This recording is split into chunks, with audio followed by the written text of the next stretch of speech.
Nós concluímos aí mais um módulo, né, que foi Profetas Maiores, e hoje nós estamos dando início aí a um novo módulo que é Administração e Liderança Cristã com Ética, um assunto muito interessante para nós cristãos, principalmente para quem exerce algum cargo na igreja, não chegou. E é muito importante para qualquer crente, mas principalmente para líderes, para pessoas que lideram, para pessoas que pregam. Então é um assunto de muita relevância. Nós vamos iniciar hoje aí Administração e Liderança Cristã com Ética. A nossa primeira aula de hoje nós vamos falar a igreja e a sua organização, na nossa primeira aula. Na segunda aula nós vamos falar liderança cristã, literalmente. Na terceira aula nós vamos falar o líder e o gerenciamento pessoal. Na quarta aula nós vamos falar o líder e o seu relacionamento com a igreja. E na quinta aula, fechando esse módulo, o líder e a ética cristã. Essa é a aula que ninguém pode perder. Um porque é avaliação e outro porque vai falar de ética cristã. Hoje a gente tem visto que muitos têm perdido isso aí no contexto eclesiástico. Então nós vamos iniciar um assunto que é administração, e isso é válido para todos os âmbitos, para todos os caminhos aí da vida. Necessita de uma boa administração. Vamos ler um texto bíblico, Lucas capítulo 14, no versículo 28. Vamos ler o 28 para darmos sequência, continuidade à nossa aula. Eu vou ler numa versão mais atualizada, diz assim: pois qual de vocês, pretendendo construir uma torre, não se assenta primeiro para calcular as despesas e verificar se tem os meios para a concluir? Literalmente, as condições para ser um seguidor de Jesus, ele está passando aqui, e aí ele usou aí de uma pessoa que se organiza antes de qualquer coisa.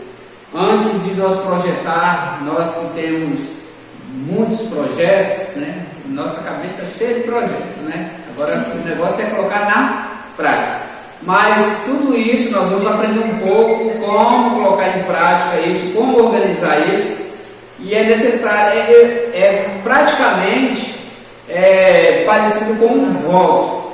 A Bíblia fala que é melhor o obedecer do que o sacrificar. Se for votar, é bom que não vote, mas se for votar, que cumpra o voto. Mas assim às vezes é a nossa vida na parte administrativa. A gente faz tantos planos, às vezes até inicia e não conclui.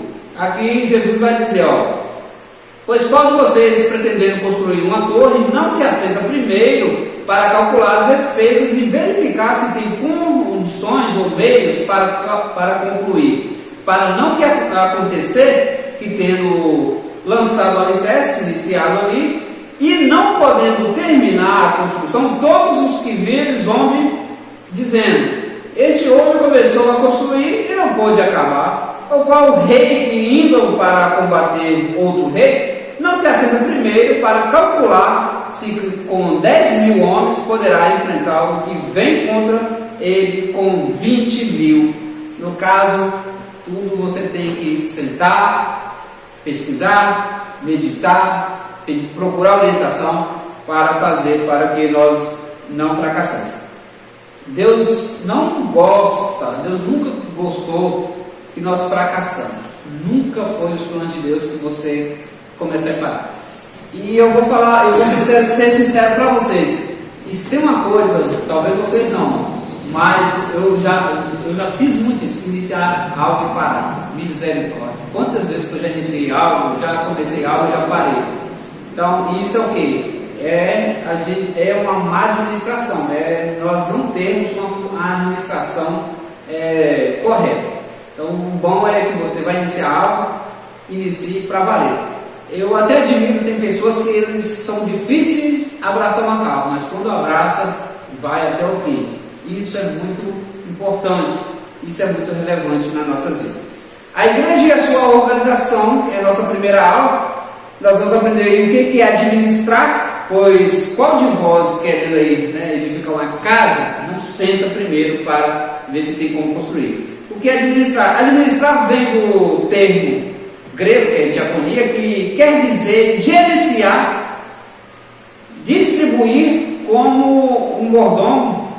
A gente vai ver isso aí, Paulo escreve em sua carta aos Coríntios, 8:19. O termo administração aponta para o ofício público e para a execução desse ofício. 1 Coríntios aí também, 12, tem o sentido de avaliar, ministrar. Ainda em Coríntios capítulo 12, a raiz da palavra é a ideia de prestar serviço espiritual ou materialmente falando. A administração literalmente é você projetar, é você se preparar, calcular algo que você vai iniciar. Nós podemos ver a importância do tema administração.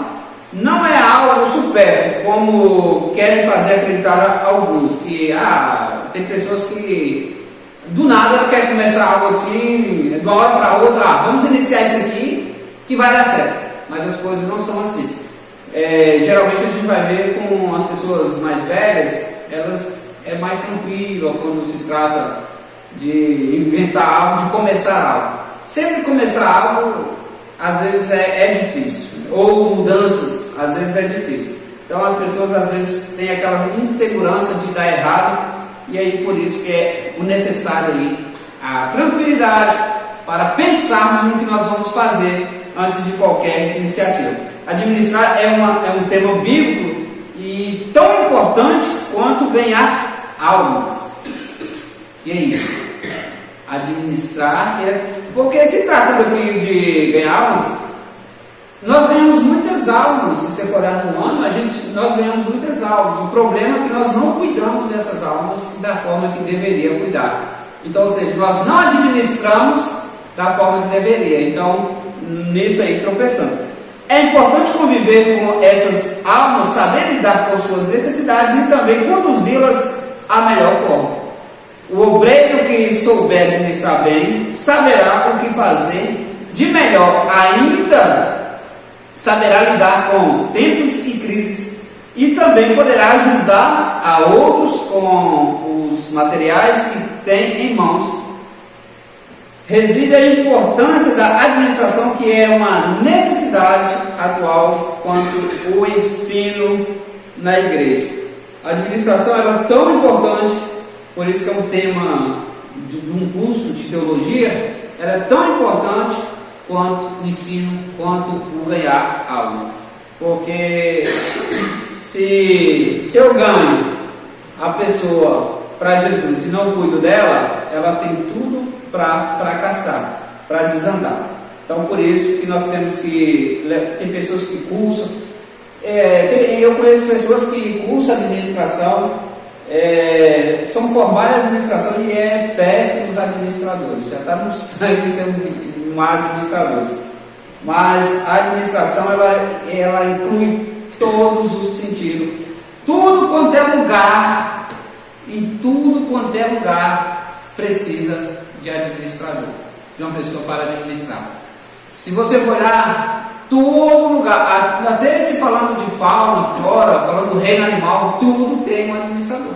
Sempre ali vai ter um que governa, vai falar de governo, administrar vai falar de governo. Então sempre vai ter algo para as coisas andarem corretamente, precisa de um administrador. Então todos os lugares. Tem alguns conceitos errados, sobre administrar, que a pessoa às vezes pensa que é fazer mil coisas, executar todas as tarefas individualmente. Tem pessoas que pensam que é explorar os outros. Não, estou administrando, eu sempre tenho que fazer. Alguns conceitos errados sobre a administração. A gente sabe que a administração, quando fala de administração, está falando de liderança.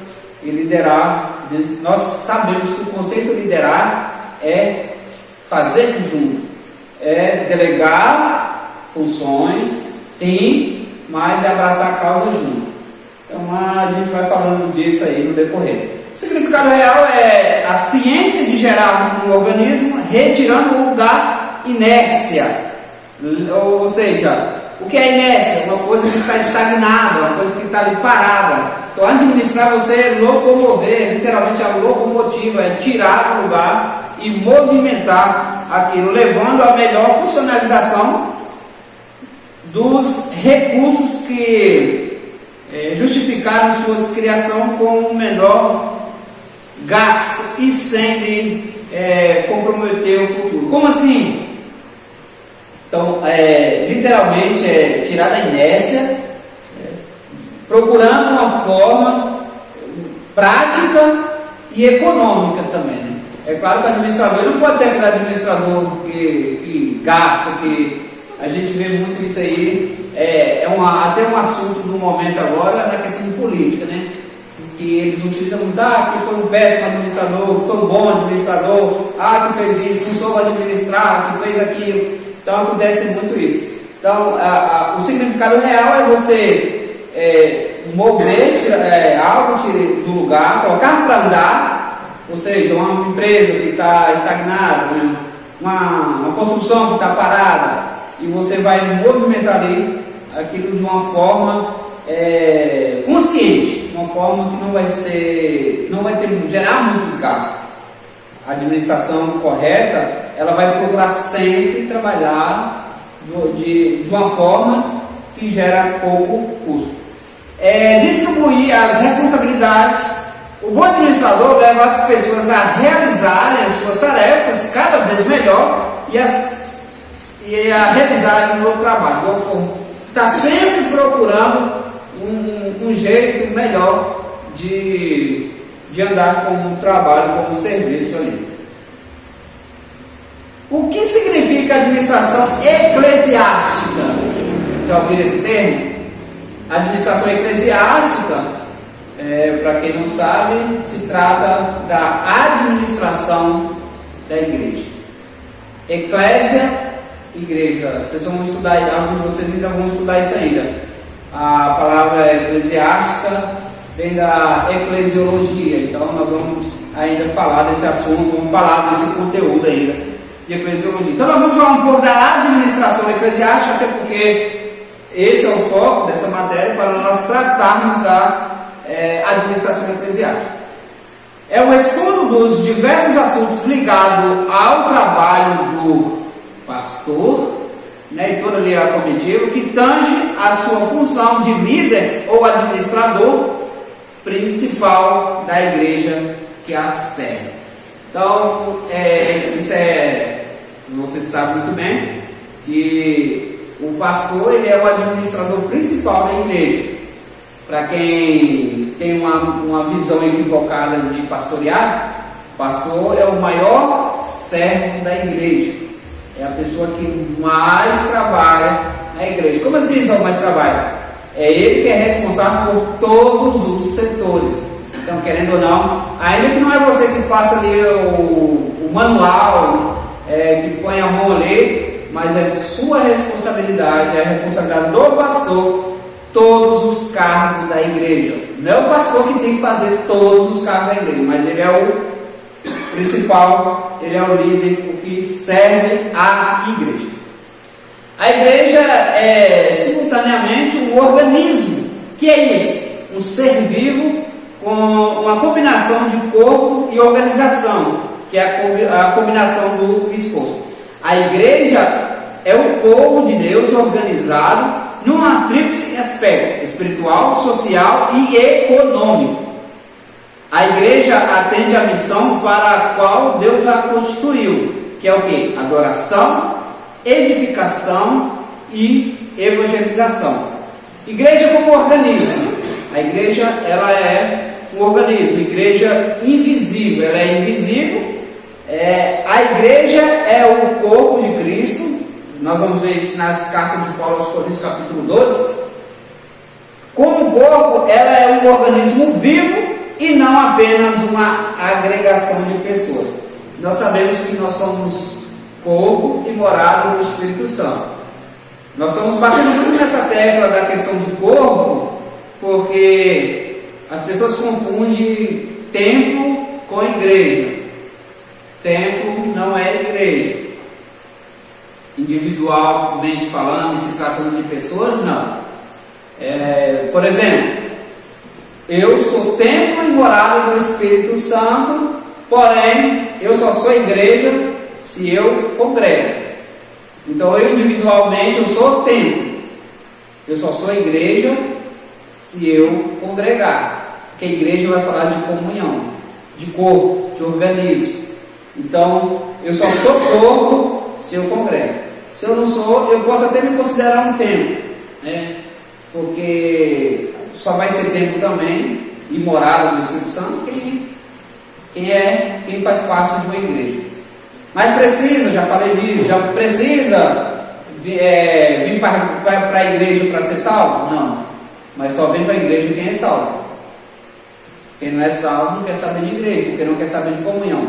E isso vai totalmente contra essa questão de não congregar, vai totalmente contra os ensinamentos de Cristo, porque o céu é para a igreja, o céu fala de comunhão. Se a pessoa não aceita a ideia de congregar, de comunhão aqui na terra, a palavra de Deus diz: como que a pessoa diz que ama a Deus se odeia o próximo? É um mentiroso, porque se não ama quem vê, vai amar Deus que não vê. Então João escreve sobre isso aí. Como o corpo é um, não há nada neste mundo que se compare à igreja do Senhor Jesus. Como corpo, ela desenvolve independentemente a vontade humana. Nada conseguiu até hoje deter o seu crescimento. A igreja como organismo é universal, estando presente em todas as partes do mundo, independente de denominação. A igreja como organismo ela é universal. Como assim?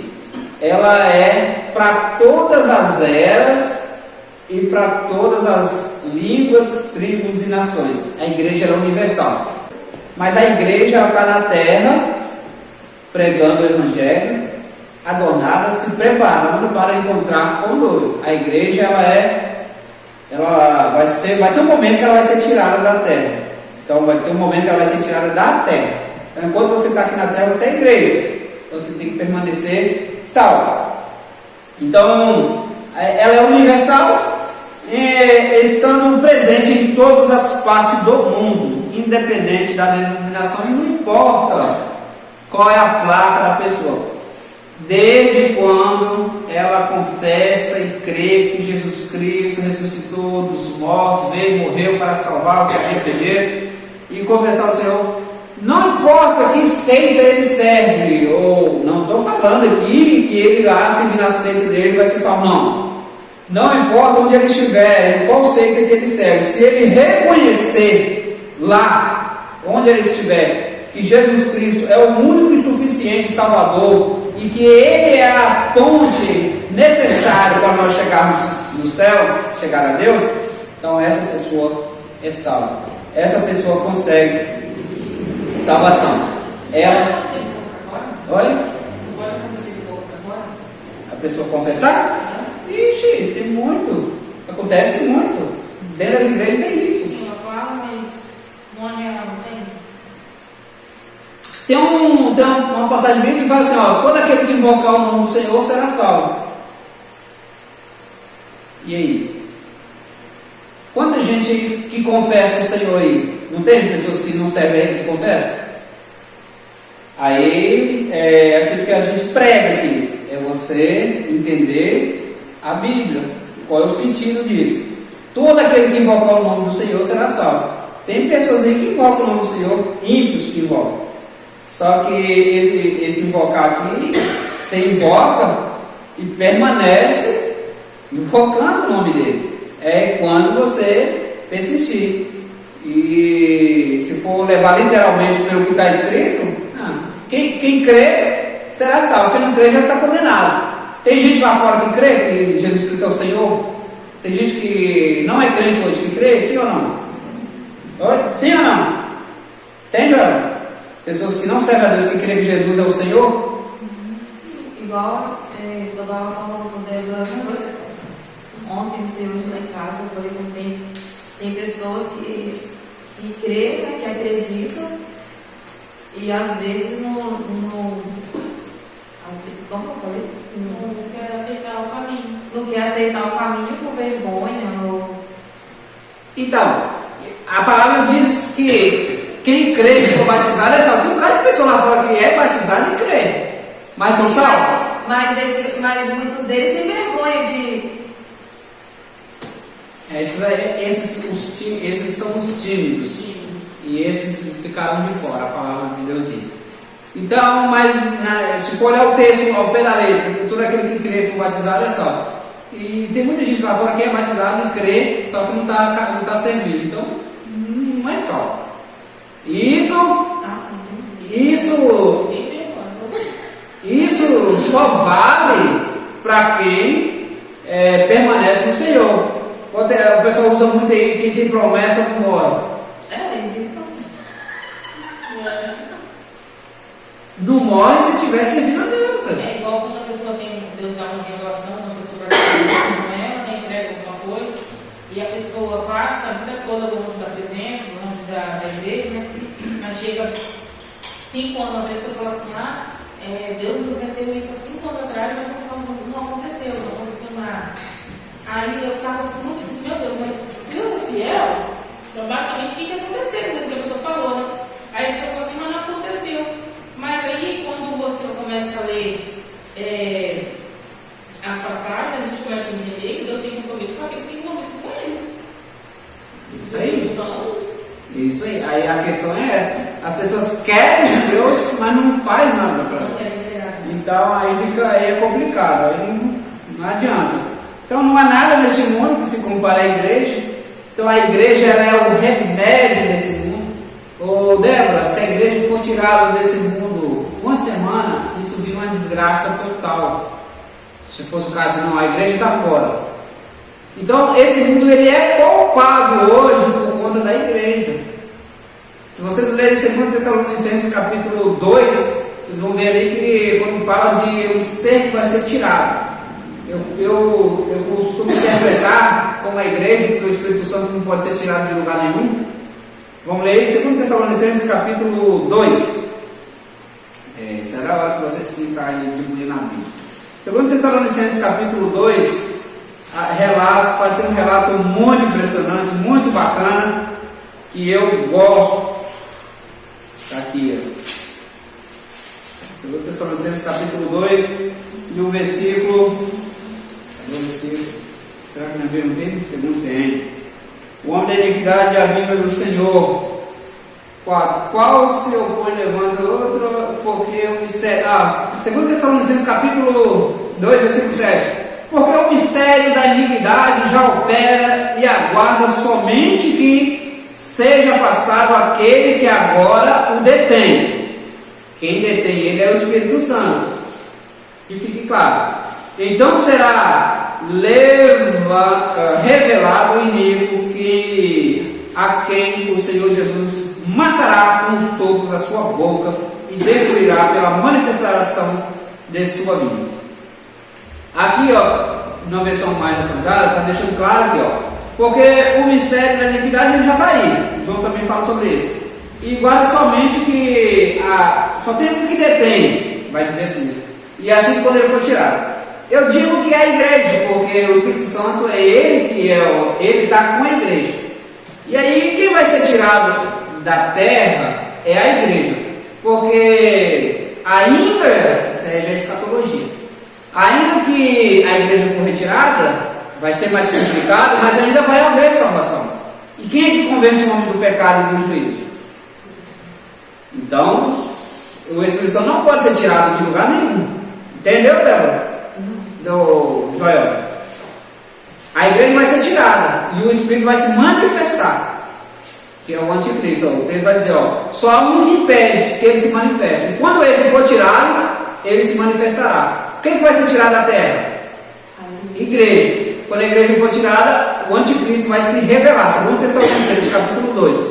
Ele vai se revelar. Ele se revelando, o anticristo vai pintar e bordar ele por um determinado tempo. Só que o que impede hoje dele não se manifestar, que o espírito dele já está aí. A Bíblia fala que o espírito do anticristo já está aí. O que impede hoje é a igreja. Então, se a igreja for tirada, se a igreja for... a igreja era o remédio desse mundo, ela é a cura desse mundo. Mas aí o mundo a rejeita. Mas vai chegar uma hora que ela vai ser tirada e eles vão sentir aquilo que está programado para acontecer. Então não há nada no mundo, neste mundo, que se compare. E sempre foi assim, e sempre vai ser assim. A igreja como organismo, a igreja visível como organização, a igreja é uma instituição divina em denominações distintas. Cada denominação possui suas características próprias, estatutos, regras, dogmas, doutrinas e costumes e etc. Hoje isso não é bacana, mas hoje tem igreja para tudo quanto é gosto, né? Hoje você acha igreja para tudo quanto é gosto. Funciona de acordo com a visão ou interpretação de um determinado fundador. Isso acontece muito. Só que a igreja de Cristo, ela não tem placa, mas tem igreja para diversos gostos hoje, só que não é a igreja de Cristo. A igreja de Cristo é aquela que se enquadra com a Bíblia. Lembrando sempre, eu gosto muito de usar isso, que a Bíblia não é para se adaptar a nós. É nós que temos que se enquadrar na Bíblia. Não é a Bíblia. Não tem a fala que eles estão utilizando ali que a Bíblia precisa ser atualizada? Isso é conversa do diabo. E não é a Bíblia que tem que se adaptar. É eu que me enquadro. Então, ou seja, aqui é a minha regra de fé e prática. Aqui é a minha orientação para mim chegar no céu. Se eu me enquadrar nisso aqui, eu entro. Se eu me enquadrar, não vai. Porque a Bíblia deixa bem claro que qualquer que aumentar ou tirar, ou qualquer situação, qualquer ponto ou vírgula ou tio, ele será excluído da eternidade, do gozo eterno. Então, é nós que temos que nos enquadrar na Bíblia. Existem diversas igrejas? Existem. Diversas dogmas, doutrinas? Sim. Só que lembrando que a igreja de Cristo é aquela que defende a Bíblia como a única e a inerrante, a infalível, inefável palavra do Eterno.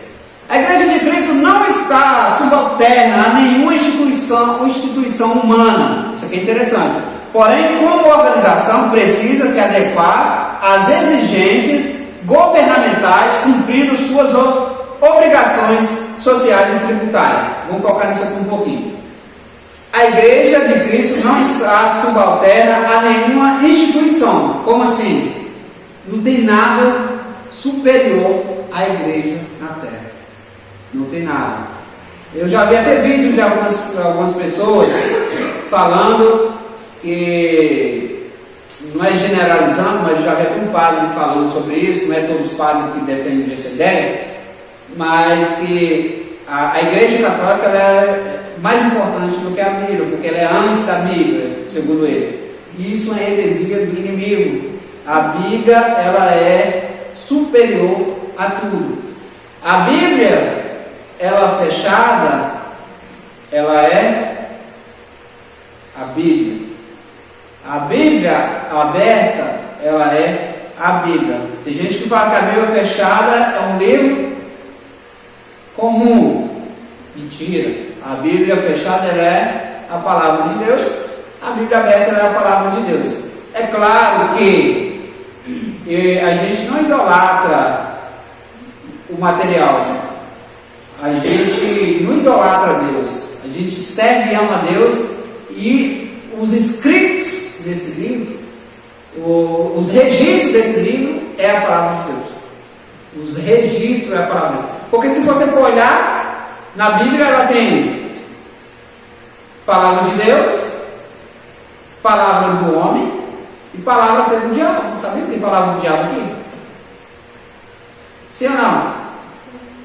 Tem conversa do diabo aqui, vocês nunca viram? O diabo chega para ela assim, foi isso que ele falou? Não é assim não. Se vocês comerem isso, vocês não vão morrer não. Palavra do diabo. Tem outras palavras do diabo aqui que você, ó, transforma essa pedra em pão aí. Palavra do diabo. Tentação ali no deserto. E vai ter alguns lugares que vai ter palavra do diabo. Tem palavra do homem aqui? Tem. Quem fala do homem aqui? Então, como que ela é palavra de Deus? Registros. Os registros dela aqui, as informações aqui, é palavra de Deus. Então, idolatria, mesmo quando Deus é pecado? Oi? Idolatria? O que tem? Mesmo se for Deus é pecado? Idolatria é idolatria. O que é idolatria? Idolatria é você crer demasiadamente numa coisa, geralmente, que não, insignificante, não tem retorno. Então você é uma espécie de crença doentia. É assim fica melhor. É uma crença doentia, é uma espécie de fanatismo. O fanatismo religioso ele é pecado, ele é contra a Bíblia. A pessoa se torna um fanático e não é difícil se tornar. Às vezes ela se torna um fanático quando ela só vai por um caminho, quando ela só estuda a Bíblia e não ora. Ou quando ela só ora e não estuda a Bíblia. Aí acaba indo por esses caminhos. Então, tudo tem que ser no equilíbrio. Isso aí, tem que ir tudo e ir certinho. Senão acaba por atrapalhar. Então nada, aí ainda falando sobre esse assunto, ela não está subalterna a nenhuma instituição humana. Porém, como organização, ela precisa se adequar às exigências governamentais. Ou seja, ela tem que responder aí com a instituição. Ela tem que andar de acordo com a lei. Por exemplo, se a igreja tem funcionário, ela tem que pagar o INSS, tem que dar férias. Se ela tem funcionário, ela tem que andar de acordo com a lei. Nós temos aí os tributos, as contas fixas, por exemplo, água, energia, algumas outras coisas. Então tudo isso tem que adequar. Então ela precisa se adequar às exigências governamentais, cumprindo suas obrigações sociais e tributárias, declaração se for o caso, de imposto de renda, tudo isso ela tem que fazer. Aí a Bíblia deixa bem claro que nós temos que ser submissos às leis, não é isso? A igreja, ela não é subordinada a nada, ela tem que cumprir com o dever, como um bom cidadão, assim como Jesus andou na terra e cumpriu o seu dever de cidadão. Principalmente chegando agora próximo à eleição, isso é necessário nós cumprir nosso dever de cidadão. Porém, entretanto, todavia, quando a lei ela ultrapassa as condições que a Bíblia me orienta, então eu tenho que ir contra isso. Então eu pego, se eu não cumprir, se eu não ser submisso às autoridades, desde quando ela não exige de mim e contra mim. Entende? Se ela impor uma lei que vai contra a Bíblia, eu tenho que obedecer à Bíblia. Ah, mas você está infringindo a lei. Mas você não vai estar pecando porque aquela lei que vai contra a Bíblia. Então o pecado está na lei que eles aplicaram. Estão entendendo? Tá pegando aí, né? Então o pecado não está em eu desobedecer aquela lei. O pecado está naquela lei. Então se eu obedecer ela, eu pego. Então Pedro deixa bem claro que é melhor o quê? Obedecer a Deus do que aos homens. Ele vai deixar isso aí para a nossa orientação. Princípios bíblicos de administração. Tem uma administração de Deus em Salmo 104. Deixa eu dar uma olhada aqui se tem aqui. Salmo 104. Deixa eu ver o que está escrito aqui no verso 9.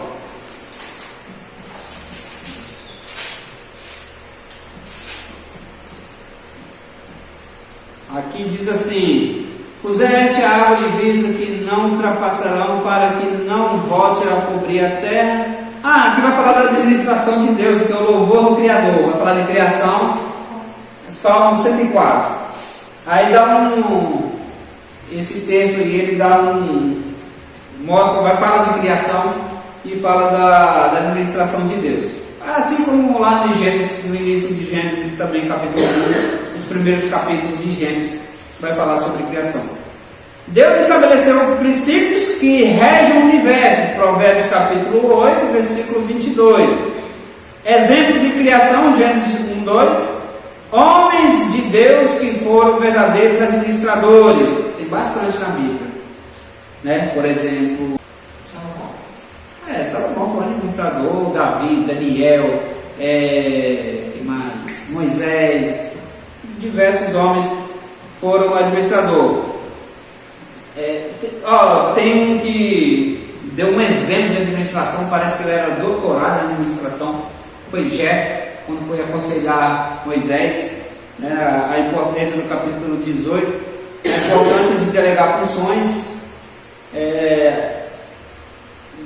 Moisés ele vai estabelecer, o Jetro vai olhar o que Moisés estava fazendo, ele parava o dia todinho ali para atender o povo, e aí ele ficava o dia todo resolvendo causa de um, de outro, aquela multidão, uma fila imensa, o pessoal em pé ali ouvindo Moisés.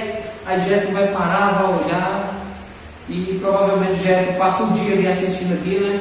E no final das contas ele vai chegar para Moisés: Moisés, rapaz, eu conselho para te dar. Porque esse negócio aí, tem muita gente que fala de crítica construtiva e não sei o quê. A crítica ela só é válida quando você mostra uma solução.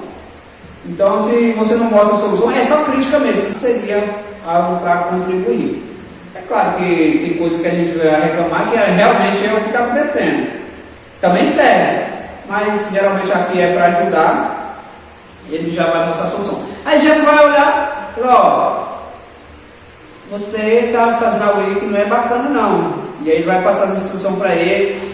Não, mas isso aqui é assim mesmo. Mas ele fala: isso aqui é assim mesmo. Eles vêm, traz a causa para mim, e eu falo para eles e resolve. Aí Deus falou assim: rapaz, divide esse povo, escolha homens capacitados, homens cheios de Deus, e distribui esse povo aí. Coloca maiorais aí de 1000, coloca maiorais de 100, de 50, de 10. E aí as causas mais difíceis você resolve. Imagina que a cabeça de um homem, um líder, ficar todo o tempo ali. É por isso que existem departamentos. O departamento ele existe para colocar o negócio para andar. Por exemplo, aqui tem a sala das crianças. Na sala das crianças ninguém entra na sala das crianças, mas antes aquilo era bagunçado. Todo mundo colocava ferramenta, colocava instrumento, colocava tudo lá dentro. Era uma bagunça, só que a direção atual aí, eles têm a chave, só eles têm a chave, ninguém entra naquilo lá, só as crianças, só eles entram, eles mesmos limpam e organizam. Nem o pessoal da limpeza mexe lá. Por quê? Para lá a bagunça. E a igreja precisa disso, desses departamentos da cozinha. A cozinha é a responsabilidade de Tereza e a comitiva dela. Então eles, todo o departamento que quer algo, procura eles. E as coisas funcionam assim. E só dá certo desse jeito. É onde todo mundo põe a mão, onde todo mundo tenta ali fazer alguma coisa, acaba atrapalhando. E aí ele vai falar: faz isso aí, divide isso aí. As causas mais difíceis você resolve. E aí, se esses maiorais aí estiver evoluindo, você vai passando eles para mais. O de 10 você passa para o de 50. E aí continua. E resolvendo essas situações, as causas difíceis você resolve. Do mais você fica tranquilo. Porque isso aí vai cansar você e vai cansar o povo que fica em pé aí um dia para te ouvir. Outros líderes, exemplos de administração na Bíblia: José, né, quando estava no Egito, e quando ele ali interpretou o sonho de Faraó, que ele apresentou tudo que era necessário, a forma que ia fazer, ele elaborou tudo ali, vai ser, viu, as 7 espigas magras e as gordas, as vacas magras e as vacas gordas, e ele deixou bem claro: vai chegar um tempo que vai ser 7 anos de fartura e 7 anos de fome. Então, nesse tempo de fartura, vamos economizar, vamos guardar, estocar alimentos, mas não é só isso. Nós vamos guardar alimentos, mas tem que ter todo um preparo, porque vai ser 7 anos de azar.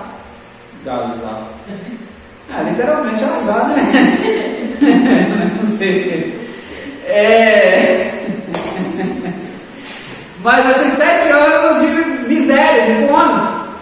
E tem que ficar atento, ali no José, ali no diabo ali, tem que ficar atento que nesses 7 anos de fome, vai aparecer muito saqueador, então tem que ser no lugar, na terra onde ninguém mexe. Tudo isso é administração. Tem que ser no lugar onde não vai ser saqueada, numa terra do sacerdote, a terra ali, uma terra prometida a homens de Deus, alguma coisa assim, para que quando acontecer as pessoas não, e as pessoas responsáveis não vão cobrar deles, por exemplo, os sacerdotes, as pessoas que vão tomar conta, para que eles ali se sintam ali acomodados ou bem com aquela situação.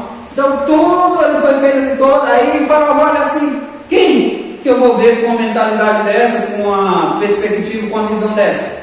Então você é o cara mais preparado, ele está falando com o prisioneiro, você é o camarada. E é evidente que Deus estava dando ele não escondia isso de ninguém, essa revelação.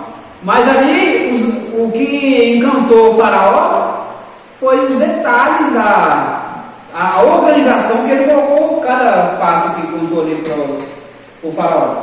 Então aí a gente vê um plano para a economia. Então ele era literalmente um ministro da economia aí. Daniel, né, ele estudou na Babilônia para assumir setores do Estado.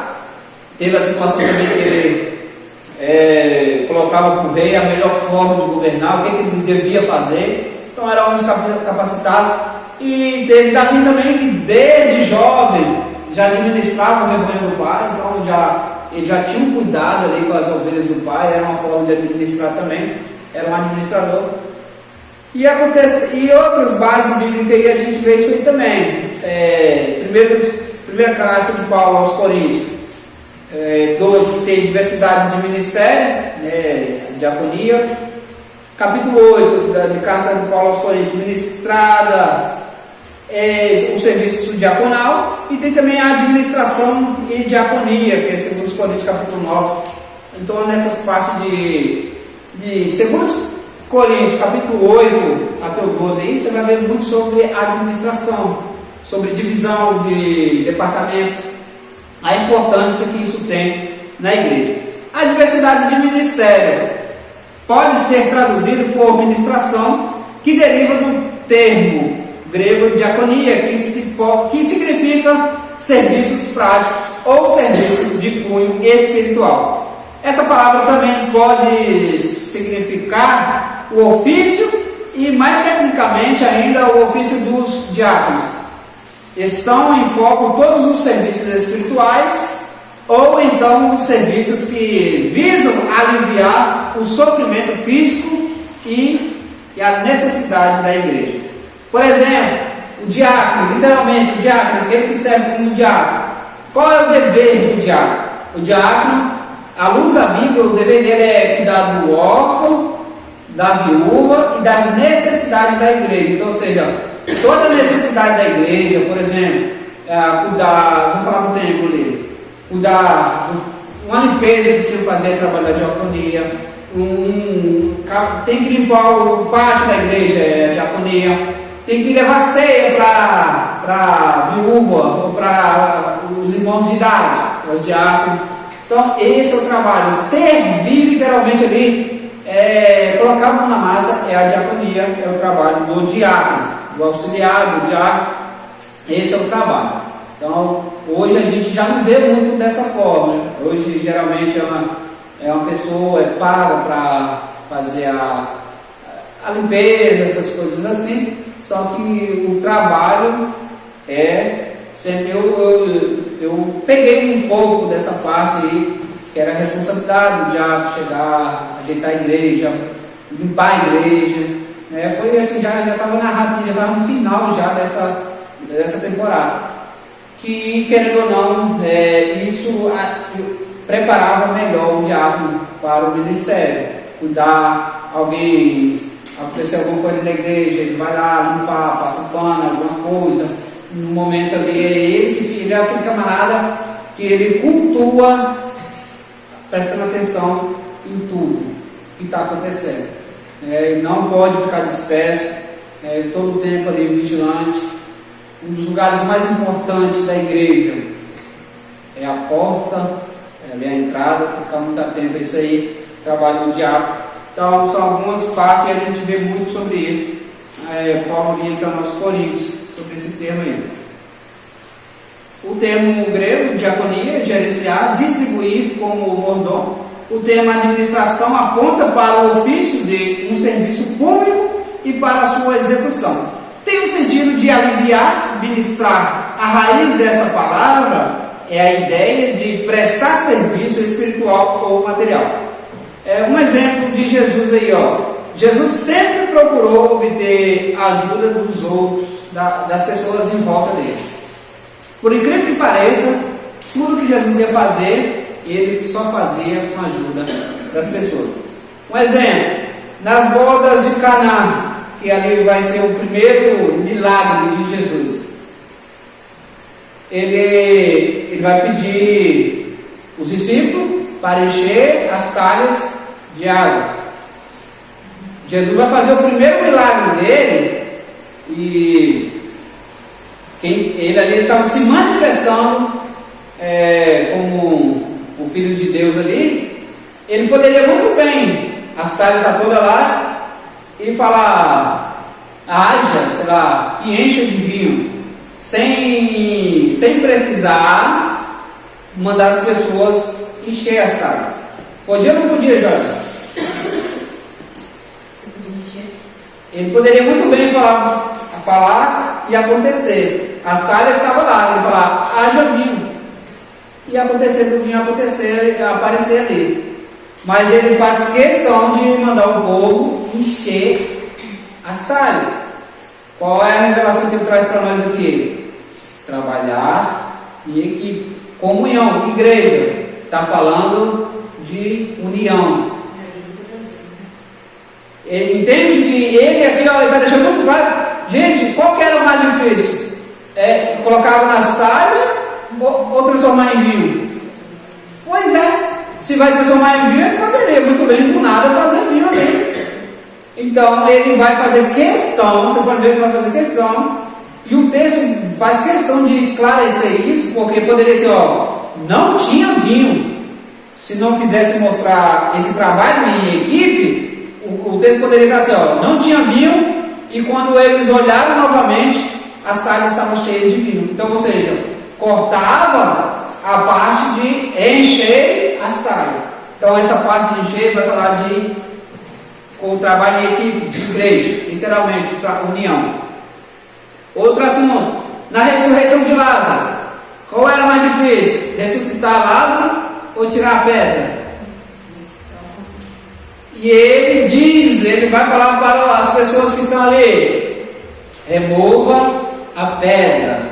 Outra vez, gente, quem vai ressuscitar o morto só falar, sai pedra da frente. Não, porque, olha só, veja, presta atenção, é algo sobrenatural. As pessoas, se ele removesse a pedra, é claro que as pessoas já iam ficar assim, nossa, olha o que ele fez. Mas quando Lázaro saiu, todo mundo ia esquecer da pedra que foi removida. Ninguém ia lembrar, porque se ele tirasse a pedra ali com o poder, ninguém ia lembrar. Mas ele deixa muito claro porque o trabalho em equipe. E o foco não era a pedra. O foco.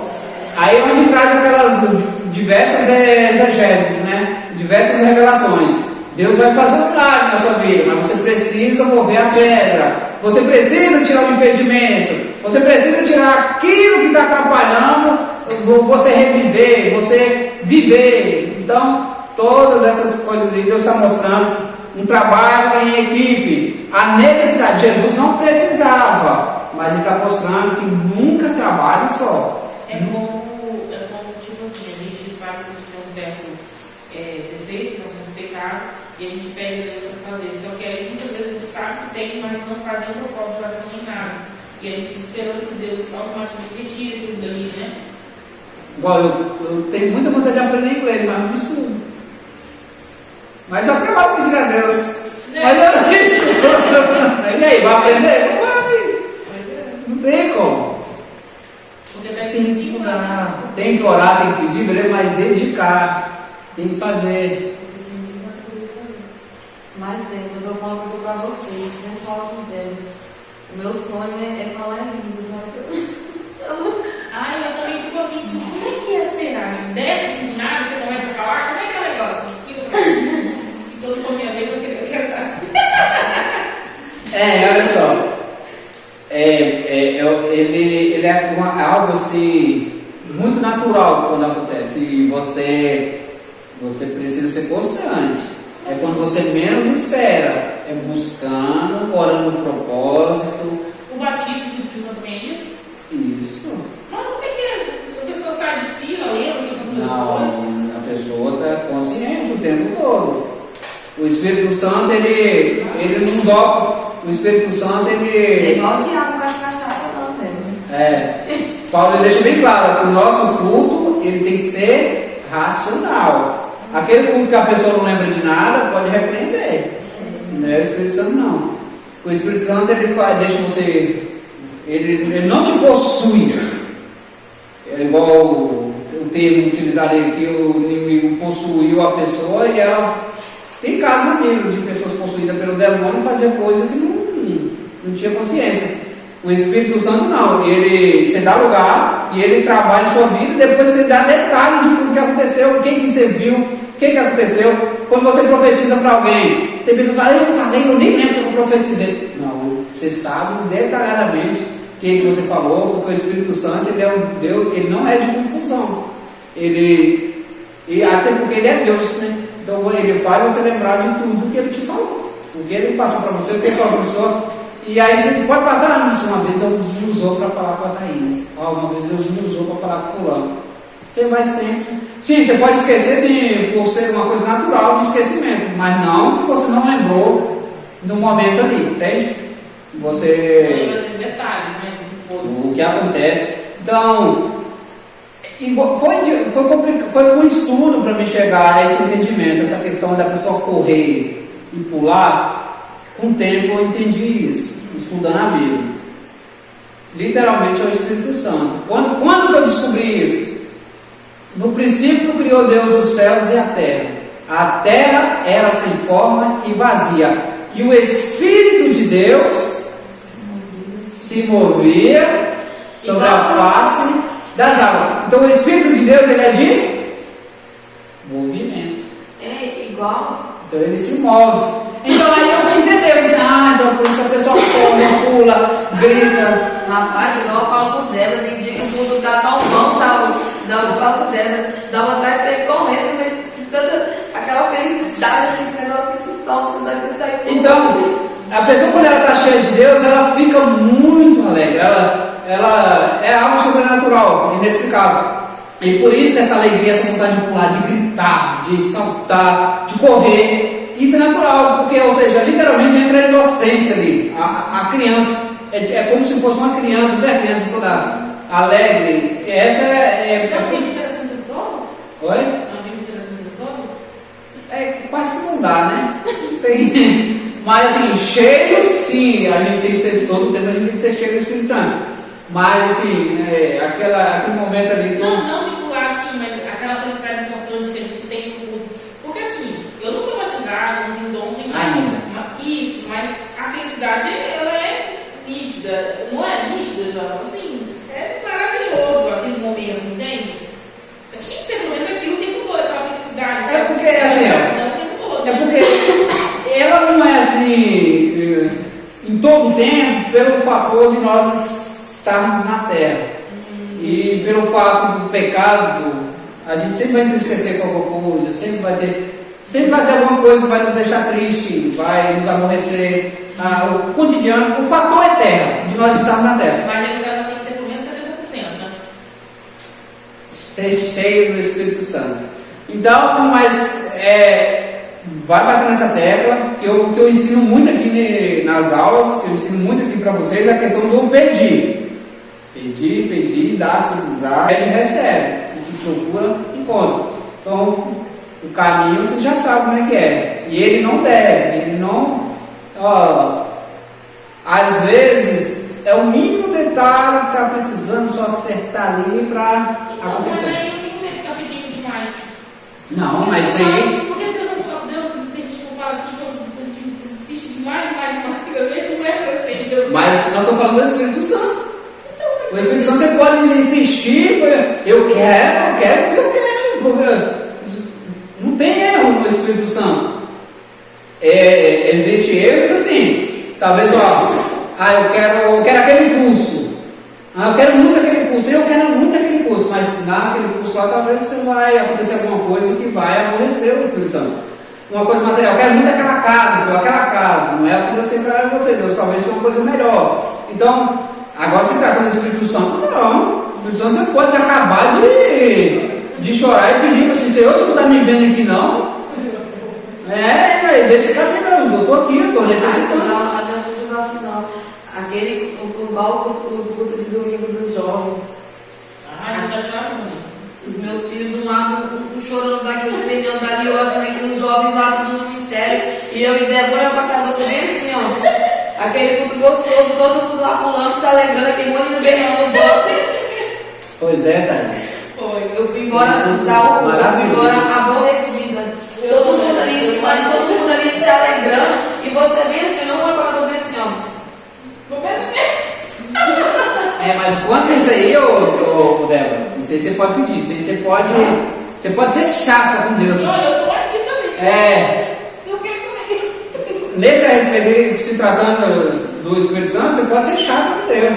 Deus, eu de novo aqui, ó. Olha, eu de novo, Deus, aqui. Deus, o senhor lembra? Eu já falei isso aqui. Isso aí você pode ser chato. Essa questão de buscar, a Bíblia incentiva você a buscar. Paulo ele escreve sobre buscar os dons. Ele fala assim, busca os dons. De preferência, busca os melhores. Então, não depende de Deus. Então, o pecado não Olha, isso depende, né? aqui que eu estou te falando, não depende de Deus.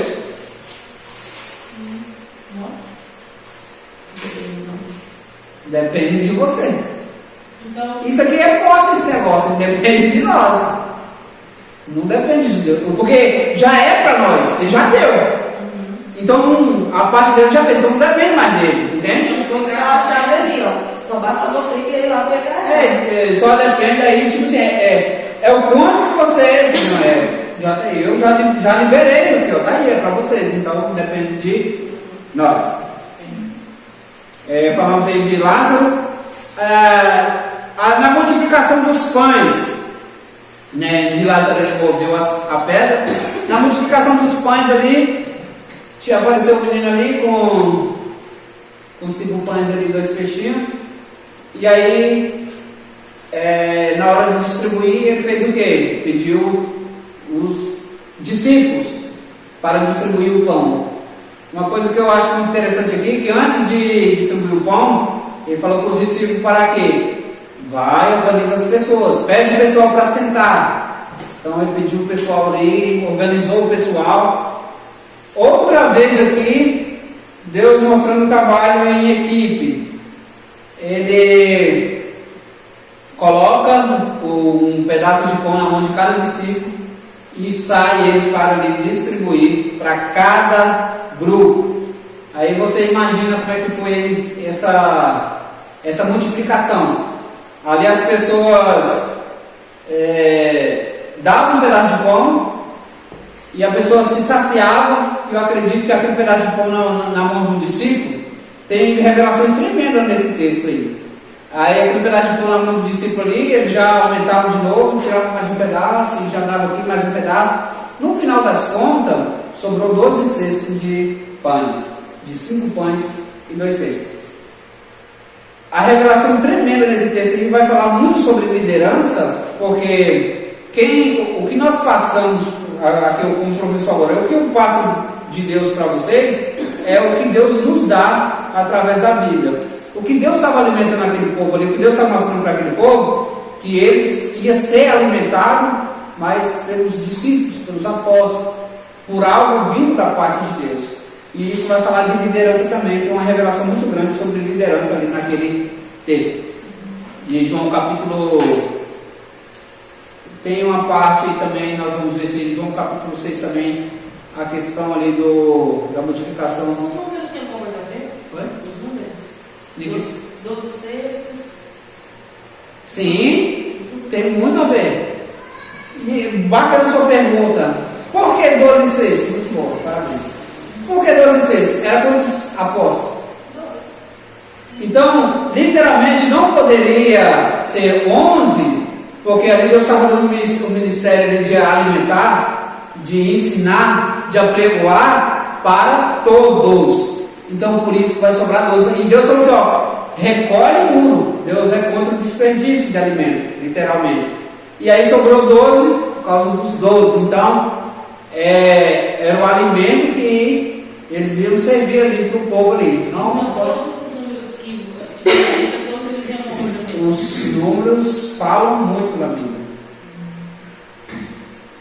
Você vai ver muita questão da numerologia na Bíblia, tem muito. Tanto que o número 6 é o número do homem. Por isso que Apocalipse escreve. Quem tem entendimento, João escreve o Apocalipse. Quem tem entendimento, calcule que o número da besta é o número de um homem. Qual é o número do homem? 666. Tudo o número do homem. O número 7 fala da perfeição, literalmente é o número de Deus. O número 7. O número 7. É o número. Quem fala, tem gente que fala do azar, né? Porque eu trabalho na padaria, me dá o número do mentiroso. 7, você lembra? O 7 é o número da perfeição. Não, eles falavam. Então, O o 7 era o número da perfeição. Ele literalmente é o número de Deus. Fala da perfeição, Deus pediu no 7º dia, vai falar que ele descansou, os 7 olhos do Senhor, as 7 taças, as 7 trombetas, os 7 selos. O 7 é literalmente Deus. E o 6 é o número do homem, e a número 12 sempre vai falar ou dos 12 discípulos, ou dos 12 patriarcas, 12 tribos. Lembra que João viu 24 anciões? 24 anciões dá quanto? 12 discípulos, 12 tribos, 24 anciões que adoravam. Então, todos os números têm um significado. Continuando. O que faz um bom administrador? Ajuda as pessoas a fazer um trabalho em vez de executá-lo ele mesmo. Sua missão principal é motivar outras pessoas para o trabalho. Nunca só, sempre juntos. Sua missão principal é motivar outras pessoas para o trabalho e nunca, lembrando sempre, nunca eu fiz, eu vou fazer, eu aqui. Nós fizemos, nós vamos fazer. Às vezes tem muitos administradores ruins que ele no momento ali de levar as honras, ele fala, eu fiz. Porque não sei o que, não, nós fizemos. Você vai ver muitas pessoas, muitos administradores, nós estamos falando agora de eclesiásticos na área da igreja, pessoa que quer fazer tudo sozinho na igreja. Não dá certo. Isso se encaixa em casamento também, né? Igual a minha irmã, ela não manda de falar eu, meu, dele, fala, não, é nosso. Passou a ser nosso, de vocês dois. E querendo ou não, isso acaba pesando. No começo talvez não, mas chega uma hora que ela vai virando um peso as palavras. Então por isso que tem que ter cuidado com essas palavras. E a pessoa. Não, eu tenho que fazer, que quando eu casei, a gente fez só com família cristã, né? Então aquilo ali abriu muito minha mente. Foi muito bacana para vocês que estavam iniciando aqui. A gente tinha acabado de casar. Acho que a gente tinha casado, eu estava fazendo um livro, gravava um livro. Então aquilo ali foi ótimo para mim, porque para mim, meu filho era a coisa mais importante, se eu fosse ter filho. Na minha mente. E lá a gente falou muito sobre isso, né? Acabou tudo. Vocês vão essas aulas não estão disponíveis lá, mas vocês vão assistir. Para eles que acabou de casar, é tipo assim, se o casamento deles tinha de dar errado, aquilo ali foi a chave, que lógico, eu falo aquilo ali é através de Deus. Aquilo ali foi a chave para manter eles unidos, porque como eles estavam iniciando, e ninguém faz curso de casamento para depois de casar, não tem curso assim, eu me preparei para esse momento, não existe isso. E a coisa mais inteligente que eles fizeram foi fazer o curso, e a gente está começando em família cristã. Gente, é muito importante, ajuda muito, porque essa mentalidade que as pessoas têm de endeusar os filhos, isso lá você joga por terra, isso. Você vai ver que lá não é por isso. As aulas estão todas disponíveis lá no Predito, se vocês quiser indicar para alguém que o casamento está em crise, é excepcional. Uma coisa assim que no meu casamento, essa base do cristianismo me ajudou muito, foi essa coisa da submissão. Mulheres atuais, eu falo assim que mulheres atuais, as antigas nem tanto, mas eu falo mulheres atuais, a gente tem um entendimento que a gente precisa ser o tempo inteiro. Entende? Precisa trazer, precisa fazer, precisa ser você o tempo todo. Porque a mulher, quando sai para trabalhar, ela automaticamente, quando chega lá, ela assume um papel masculino, né? Mas um papel feminino. E aí eu observo muito que os casamentos, tem muita briga de pessoas que eu conheço, porque não conseguem ser submissas naquela medida que deve ser. Entende? Então, o que acontece? Ser submissa e fala assim, eu vou ficar calado, não é isso que você vai ficar calado. Entende? Mas aprender a se colocar numa situação. Entende? Então, eu lembro que eu já me desligava muito por causa disso. E aí, quando eu comecei a ouvir palestras sobre isso, a mente vai abrindo, né? Como a Thaís falou, você é uma chave que gira.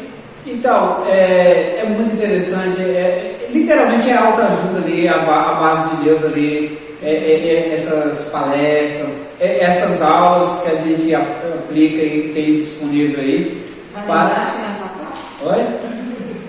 Fiquei curiosa. Não falta não. Para vocês não falta não, porque como eles estão concluindo isso aqui falta acho 4 livros, né? Aí acabando aí a gente já vai ter que voltar para lá. Aí já vai rotativo. É muito importante. Ajuda demais. Pessoas na igreja que entendem errado, não servir a Deus. Eu primeiro, antes de ser pastor da igreja aqui, eu tenho que ser pastor na minha casa. Eu tenho que pastorear a minha casa. Hoje em dia você vê muito pessoas, as pessoas melhores, bem-sucedidas, são pessoas, por exemplo, que a mulher é submissa. Tem mulheres que recebem muito mais que o marido, mas ela é submissa ao marido. Então, sim. E sabe qual é o problema todo? A gente é infeliz quando não é submissa. Você é infeliz, porque você entende que você precisa ficar sempre assim da carne seca. E aquilo é uma quebra de braço horrível. Você briga o tempo inteiro com a pessoa. Então, hoje as mulheres falam assim, não sou feliz, não está acontecendo, mas é porque acho que Deus, quando Ele criou para ter aquela harmonia ali, né? Então, as pessoas sempre costumam falar, né? Deus aliás, o homem é a base e a mulher é as colunas.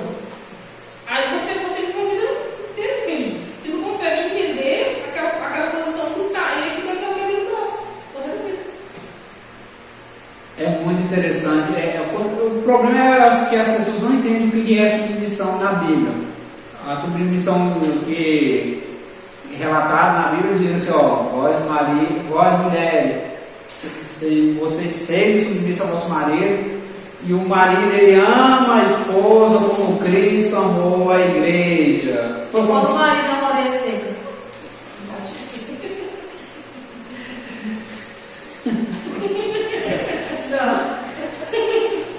Mas assim, a sua pergunta é válida. Essa submissão não é ser mandado. Essa submissão é ser a mulher sábia. O que é a mulher sábia? Ela edifica. Então, quando o marido é um banana, que eu entendi foi isso. Banana é o famoso pau mandado que fala, né? Isso não é bom. Mas a mulher sábia. Mas tem que orar para ele tomar uma posição, né? Para ele, tipo assim. Mas quando é banana, eu acho que não é. Tem que dizer Quando é uns bananas assim, acho que não muda, não. Muda. Mas deixa eu te falar. Mas aí entra a sabedoria da esposa. A sabedoria da esposa. Por exemplo, se ela é uma pessoa sábia, ela não vai ficar. Porque toda mulher manda no marido, isso é inevitável. Não adianta. Se ela é uma mulher sábia e quer que o casamento dura, se com banana dura de qualquer jeito. Mas se ela quer que dura, ela nunca vai ficar fazendo ele passar vergonha no meio dos outros, ficar mandando nele no meio dos outros. Porque eu acho que eu já até falei sobre isso. Eu conheço um casal que eles iam para os lugares e aí a mulher queria ir embora, ela ia no banheiro, aí chamava ele lá. Assim, ó, eu tô querendo ir embora, me chama para ir embora. Olha a sabedoria da mulher. A mulher estava doida para ir embora. Aí eles voltavam, fingiam que nada estava acontecendo. Aí depois ele falou assim: pessoal, marido, a conversa está boa, mas eu tenho que ir lá. Ela: você já vai? Então vamos embora, né? Olha que sabedoria. Para todo mundo ali, era ele que queria ir embora. E ela só foi o quê? A boa esposa, a submissa. Então, gente, isso é muito importante. Essa questão desse diálogo aí. Mais que eu não queria, mas o jeito que ela fez, ela deu toda a honra a ele. Mas o desejo era de quem? Para todos os casos ali. Você tem jeito, você tem jeito. Então a mulher sábia é a mulher inteligente, é a mulher sábia, ela supera a inteligência.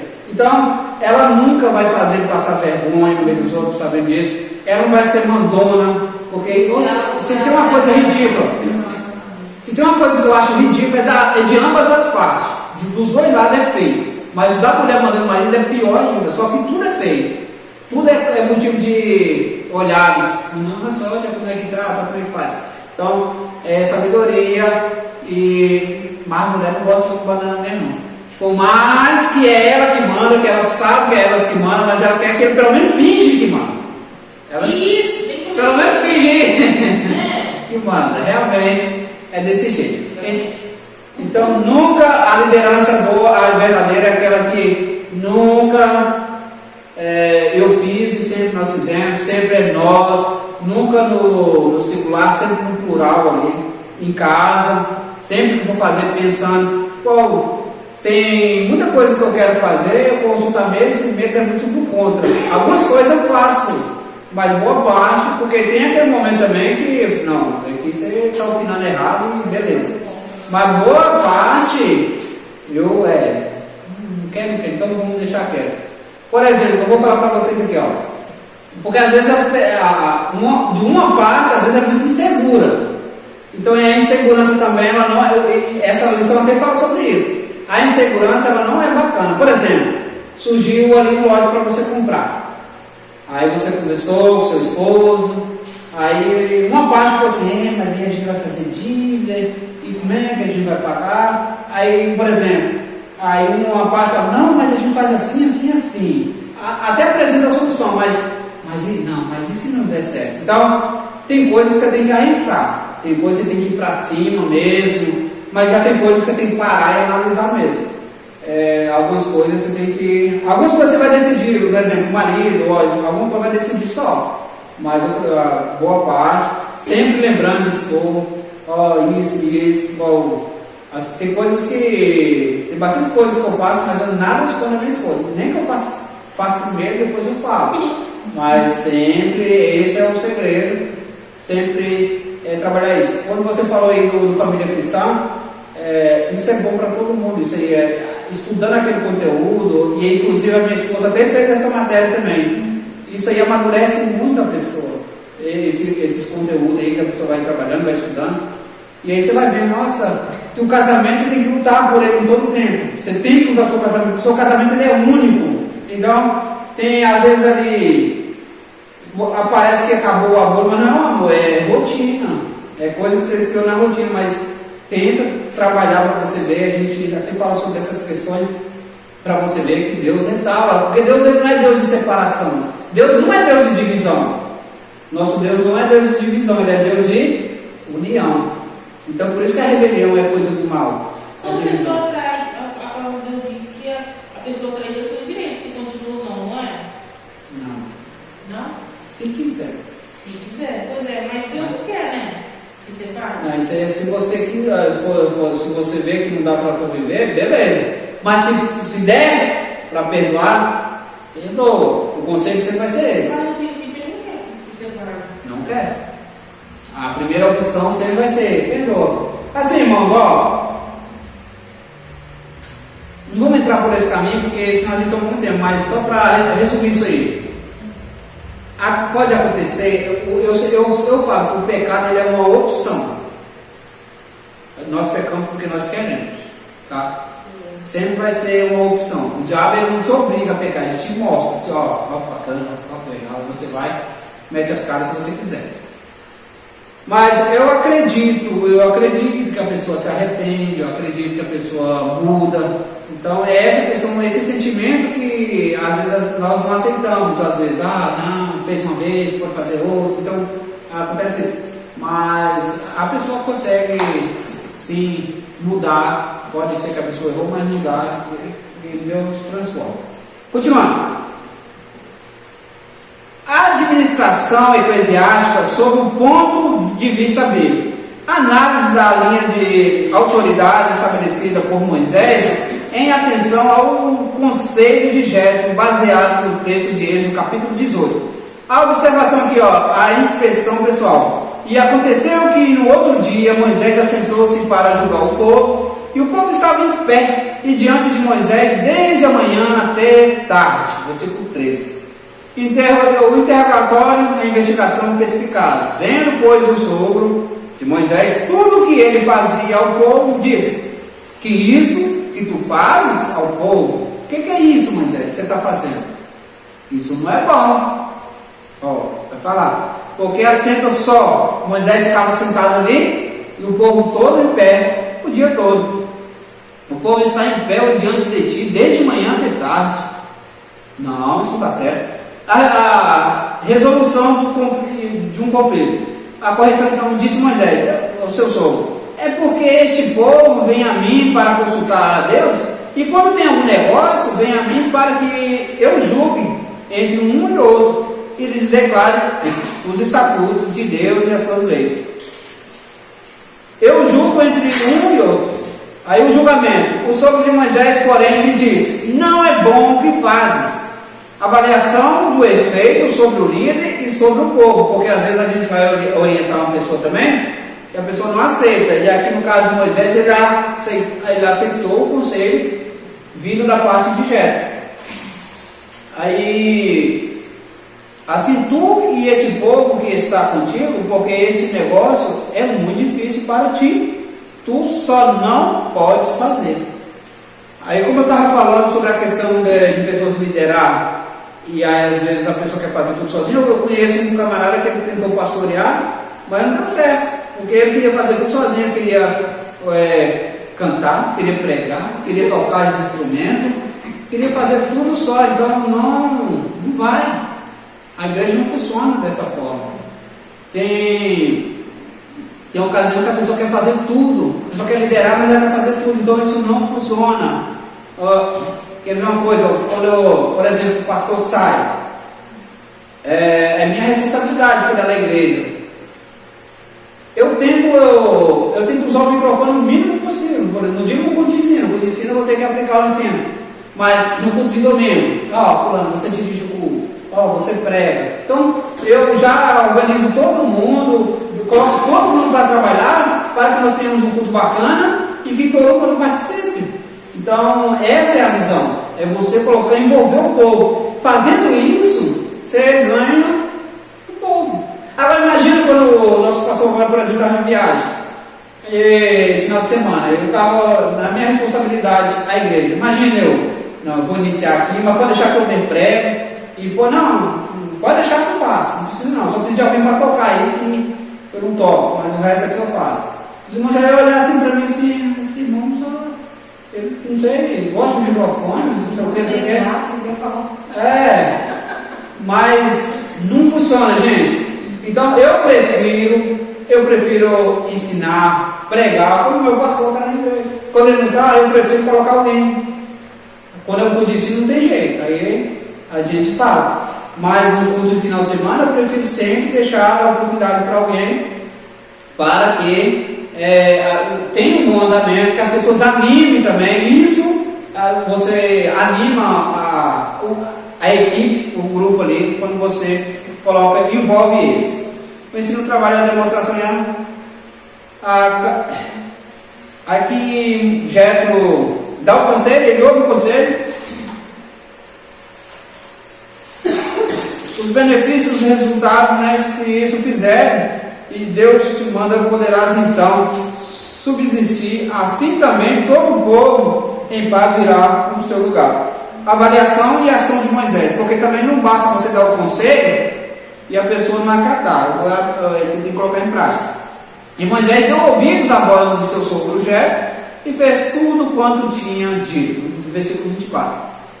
A escolha, a seleção, a atribuição, a responsabilidade, a extensão e o controle. E eles julgaram o povo em todo o tempo. O negócio árduo trazia a Moisés, e todo negócio pequeno julgava entre eles mesmos. O outro lá, o cachorro, vamos dizer que o boi, sei lá, pisou no frango lá do lugar e matou. Essas coisas tudo era cá com Moisés. Todas as coisas lá. O boi do outro entrou na plantação lá e comeu a plantação do outro lá. Aí tinha que chegar para Moisés resolver. Aí quem que Moisés fez? Esse é o responsável por 10. Resolve isso aí. Você se resolve aí, você se entende aí. Agora, os que não der para resolver, pega e traz os negócios, as situações mais graves, traz para Moisés. E assim ele fazia. As pessoas investidas de autoridade são divinamente ordenadas a usá-las responsavelmente para os propósitos celestiais. Tem que ficar atento a essa questão, que as pessoas também, quando vai adquirindo poder, né, não tem acreditado, dá poder para vocês verem quem é. Boa parte dos reis da Bíblia, eles se corromperam no decorrer do poder, dava a eles poderes e eles pegavam e queriam a glória para si. Então isso a gente tem que ficar atento, que tudo que nós fizemos, a autoridade que é nos imposta é dada de Deus e é para Deus, é para uso das coisas de Deus e não de uso individual. Por exemplo, eu orei aqui, Deus curou a pessoa e agora a pessoa quer me pagar por isso. E eu, tá certo, mano, a senhora sabe que eu oro, acontece nele. E manda mais gente que eu vou orar e Deus vai curar também. Só manda trazer essa oferta que a senhora está trazendo aí. Então, isso é totalmente diferente de a pessoa abençoar a outra, tá? Tipo assim, a pessoa recebeu uma cura, que acontece muito isso, tá, irmãos? Deus usa a pessoa para abençoar a outra, para cura ali, e ela pega e, de uma forma de gratidão, ela dá uma oferta a essa pessoa. Só que essa pessoa que está recebendo a oferta, ela tem que deixar muito claro: por que isso, irmão? Não, porque eu quero te abençoar, eu sei que você não está vendendo aí o que Deus te deu, mas literalmente tem que deixar aqui, ficar muito claro, eu posso aceitar nessas condições, só vai ficar muito claro que não fui eu que fiz nada para a senhora, quem curou a senhora foi Deus, e tudo quem faz é Ele. Mas às vezes a pessoa que Deus está usando é a pessoa que precisa e é necessitada. Então, mas essa transparência ela tem que existir, ela tem que ficar muito clara. Porque existem pessoas que comercializam as coisas de Deus e a Bíblia condena essa prática. Ficou claro isso, né? Ficou claro, Ana? É isso? Beleza. Outros modelos de administração bíblica: Noé na construção da arca, a reconstrução de Jerusalém por Esdras e Neemias, livros de Esdras e Neemias, a construção do templo de Salomão, 1 de Reis, capítulo 5. Princípios básicos de administração. Vejamos alguns princípios de administração. Todos os membros da organização participam da sua administração, uma vez que estão relacionados com pelo menos uma atividade. Então, todo aquele que faz qualquer serviço, qualquer algo na igreja, ele está envolvido aí na parte da administração. Aqueles que não fazem nada, eles têm que procurar alguma coisa para fazer, para se envolver na obra. Isso é importante para nossas vidas cotidianas. Falo para vocês, a sua vida, ela acontece, as bênçãos de Deus acontecem na sua vida, na proporção que você dedica a Ele. Deus abençoa todo mundo, Deus abençoa teu ímpio. Só que você que trabalha, que exerce um trabalho para Deus, é evidente que a probabilidade das bênçãos na sua vida é maior. Com a divisão do trabalho, divide-se também a autoridade. Literalmente, se já assumiu um cargo, já tem uma responsabilidade. E você tem que prestar conta daquele trabalho que você assumiu. Não tem aqueles grupos que eles assumem, mas quando vai vir, ei, fulano fez? Ah, não fiz não. Aí o líder, o pastor tem que ir lá e fazer. Qual a utilidade de você nessa liderança? é mais ou menos assim, eu sou seu chefe, passo um serviço para você, aí você não faz. Aí eu vou lá e tenho que fazer. Qual a necessidade de manter você no quadro de empregados? Nenhuma. Estou falando no secular, na administração. Mas na área eclesiástica, você não exerce o seu trabalho, se é o que passou a fazer, então não tem necessidade de você naquele cargo. Então tem que ser uma pessoa que desenrola. Da sua administração, uma vez que estão relacionados com pelo menos uma atividade, divide-se também as autoridades e a responsabilidade de cada um. O poder é conquistado na base da competência, da realização e da interação, não imposto. A valorização do pessoal é feita sem discriminação, todo mundo é tratado igual. Então, por exemplo, é mais ou menos assim, a igreja ela é composta de vários departamentos, então todos os departamentos é importante para que a igreja ande. O departamento infantil, departamento de adolescentes, departamento de jovens, departamento das irmãs e dos homens. Então, não tem que, esse aqui é o melhor, não. Para que seja igreja bonita, igreja organizada, então todos têm que andar bem. Uma fábrica, a pessoa que está lá, tem toda uma etapa ali, uma construção.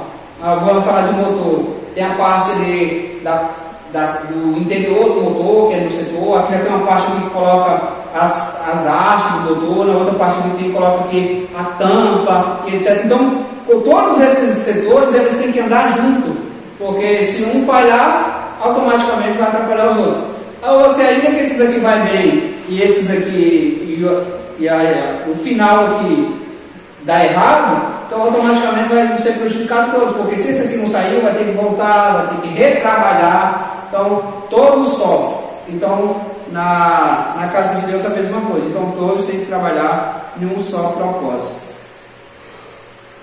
A valorização de pessoas, a implementação e execução na política estão preparativa, não exigem regras administrativas que possam ser aplicadas automaticamente a todos os problemas. Assim como as situações mudam, os princípios da administração precisam mudar para poder enfrentar as novas condições. Como assim, Isabel? Mais ou menos assim, nós estamos na era da tecnologia, então hoje a gente sabe que as redes sociais elas são muito fortes. Então hoje, vamos falar do evangelismo. Se todo mundo pegar aí anunciando um culto que vai ter o evangelizando aqui, então você consegue atingir muitas pessoas. E nós temos que ir se adaptando a essas coisas. Nós temos que ir se enquadrando nessa tecnologia, porque aí a administração ela tem que ir se adequando às normas. Lembrando que essa evolução sempre será questões administrativas. Na questão da palavra, ela é imutável, ela não muda, ela é a mesma lá no passado, hoje e eternamente. Mas na questão de desenvolvimento e não de ser mudando também, ou seja, trazer o mundo para dentro da igreja. Vamos nos atualizar aqui. Não é dessa forma. Estou falando na área, por exemplo, de tecnologia. Hoje tem aí a internet que nos ajuda muito na área do evangelismo. Então é dessas coisas assim por diante. Uma organização é parte integrante de um sistema maior e depende do intercâmbio mantido com esse sistema. Ou seja, ela não é autossuficiente para se manter, precisa sempre estar ali, vamos dizer, manutenção. Então, a igreja não é uma coisa mecânica, então ela é um grupo de pessoas. Tem grupo que vai estar bom, tem grupo que vai estar mais ou menos, então aquele que está bom já ajuda o que está mais ou menos e assim nós fazemos um trabalho melhor. Previsão e planejamento predetermina um curso de ação, ou seja, a previsão e o planejamento, isso é interessante na área administrativa. Objetivo, programação, cronograma, orçamento, determinação e procedimento. Então, qual é o objetivo? Nosso objetivo é ganhar, crescer a igreja. Mas espera aí, nós vamos crescer a igreja, nós temos espaço para isso, então a gente vai fazer uma programação. Vamos fazer uma programação para executar o cronograma. E aí nós vamos fazer um orçamento. Quanto vai nos custar isso? Nós temos capital para isso? E a determinação de procedimento, ou seja, literalmente ali, contar com pessoas que estão envolvidas, colocar em prática ali o planejamento. O que é planejamento? O Gandhi aí, ele vai dizer, 1094, apresenta pelo menos 9 conceitos sobre o planejamento.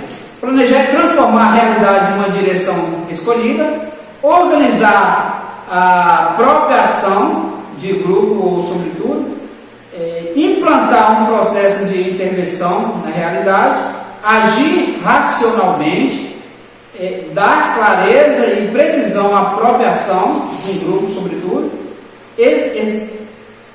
planejar, explicitar o fundamento e a ação do grupo, pôr em ação um conjunto de técnicas para racionalizar a ação, realizar um conjunto orgânico de ação proposto, uma realidade, um ideal, ou seja, planejar é realizar o que é imposto. Planejamento estratégico é tomar decisões atuais que envolva risco, que não tem que ficar... Geralmente hoje, tudo que você vai fazer, você corre alguns riscos. Qual o risco de dar certo, errado? Então, por isso que é muito importante aí a questão do PE, literalmente o planejamento. Tem mais em 78, o Otávio Vasconcelos eu defino que o planejamento é a metodologia de pensamentos participativos. Utiliza para definir a direção que a organização deve seguir por meio da descoberta e de objetivos vagos. O produto final dessa metodologia é um documento escrito chamado Plano Estratégico, o planejamento estratégico.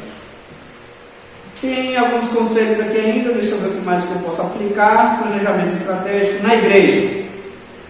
Desenvolver um programa de planejamento estratégico na igreja, segundo Carvalho, é necessário que as estratégias sejam conscientes com a realidade da igreja, ou seja, tem que avaliar se a igreja tem condições de fazer esse planejamento, primeiro. Segundo, as consequências operacionais e financeiras desse plano e programa possam ser detalhadas para a comunidade, você vai somar. As ações operacionais sejam de acordo com as estratégias dos planos. Finalmente, que os resultados possam ser monitorados pela liderança, ou seja, toda a programação ela tem que ser acompanhada. A festividade que vai fazer tem que acompanhar como é que vai ser, quais os gastos vai ter, qual o retorno que vamos ter. Então, tudo isso você tem que trabalhar visando o resultado. A organização, o comando, a coordenação, o controle. O objetivo da organização é simplificar o trabalho e facilitar a produção. Ramos da administração. A administração secular, ou seja, a profissional, o trabalho secular. A administração secular possui 3 grandes ramos. Departamento de pessoal, que cuida de pessoas que compõem o quadro funcional de uma empresa. A instituição preocupando-se com a situação disciplinar. Então, ou seja, integração, treinamento, produtividade, administração, demissão, férias e substituição. Então esse é o trabalho da administração secular. Então é o trabalho dela, vai sair, vai contratar pessoas, tem que preparar essas pessoas para entrar para a área operacional. Preparou aí as pessoas, fez a integração, fez o treinamento, agora nós vamos para a produtividade. Está preparada, agora ela vai produzir. Agora tem que administrar essa produção. A demissão também tem que estar. Nesse momento da demissão já tem que ver, vai demitir, mas vai faltar alguém? Como é que está? Tem gente sobrando? Beleza. As férias, programar as férias, vai colocar as férias, mas espera aí, vai dar férias para a quantidade de pessoas. E quem vai estar no lugar? Como é que vai ficar a produção? Então tem que ficar atento à substituição também. Falei do primeiro, departamento de pessoal. Departamento financeiro. analisa aí a receita e programa as pessoas. E terceiro, departamento de organização de métodos. Então é departamento de pessoal, departamento financeiro e departamento de organização de métodos, que é estuda e pesquisa maneira de a empresa operar, estabelecendo sequências mais lógicas e o tempo preciso. Aí na administração da igreja, nós temos atividades pastorais, que é a evangelizadora, temos a organização administrativas e eclesiástica, tem muita coisa aí, mas vou deixar para vocês verem no conteúdo de vocês. O estatuto de documento aí, ele é fundamental e construído em grupo. A administração da igreja, agora estou falando. A igreja geralmente ela é presidida, né? Tem uma pessoa que ela é responsável, se chamada de presidente, que toma conta de todo o grupo ali, ele preside. Tem o vice-presidente, que é o substituto. Geralmente uma administração da igreja é formada pelo presidente, o vice-presidente, pela secretaria e a tesouraria. Então isso aqui forma ali a administração de um grupo da igreja. Para uma boa organização e administração da igreja, objetivando o seu progresso material e espiritual, deve haver a implantação de departamentos a seguir. Alguns deles são administração, assistência social, música, muito bom, música, né, outra? Evangelização, missão, educação e comunicação. Eu acho que igual essa comunicação aqui, ele é essencial em tudo. Comunicação. A tal da comunicação, ela adianta tudo que você for fazer. A falta de comunicação é o maior problema. Não, assim, por exemplo, a boa parte dos casamentos que são desfeitos hoje foi a falta de comunicação. Literalmente, como assim, Zão? Alguém está errando em alguma coisa e você está sendo lesado e você nunca para conversar. O problema que a gente vai ver isso muito em família cristã também é que a gente só para conversar para cobrar os nossos direitos, mas nunca paramos para conversar, tem isso lá no curso, nunca paramos para conversar para mostrar para o outro os direitos deles, sempre o nosso. Só você está fazendo isso e isso está me prejudicando nisso. Mas e às vezes você está prejudicando lá? Por que você não para nesse momento também para... Então, a comunicação, ela é o segredo para o bom andamento de tudo. A administração ela é geral. A assistência social é um indivíduo que é carinhoso, que cuida, que se preocupa com os demais. É essencial na igreja, tá? A assistência social.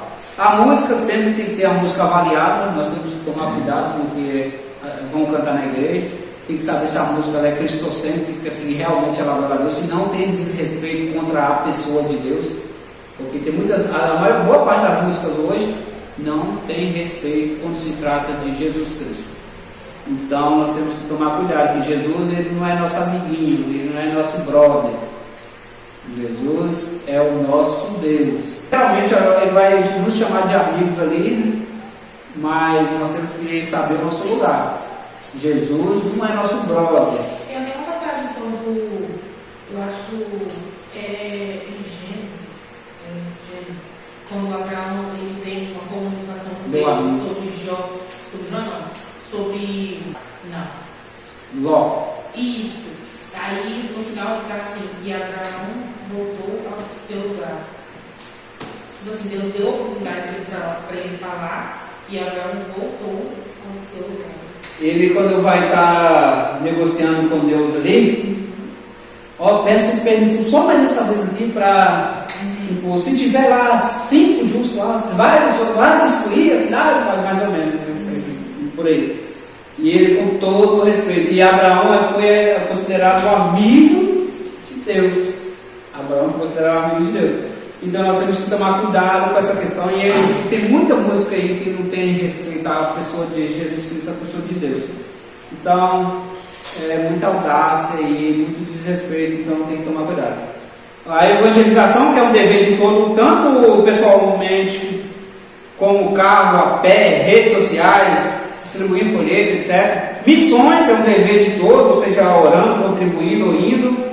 Agora tem evangelização, eu vou te contar, viu? Não dá vontade de fazer não. Porque, gente, a gente vive no Brasil. Se for viver na África, eu tenho que entender na África, já com a China, né? Tá todo mundo proibido de falar de Deus lá, todo mundo, né? Mas no Brasil, nós somos no Brasil, já com o tempo, o Brasil pequeno desse, todo mundo sabe que Jesus salva, que Jesus vem. Aí o abençoado vem, escolhendo a gente, aí você tem que ir lá para vencer o abençoado, que Jesus salva, que Jesus cura. Gente, sinceramente, às vezes eu acho que é uma falta de respeito ainda fazer isso.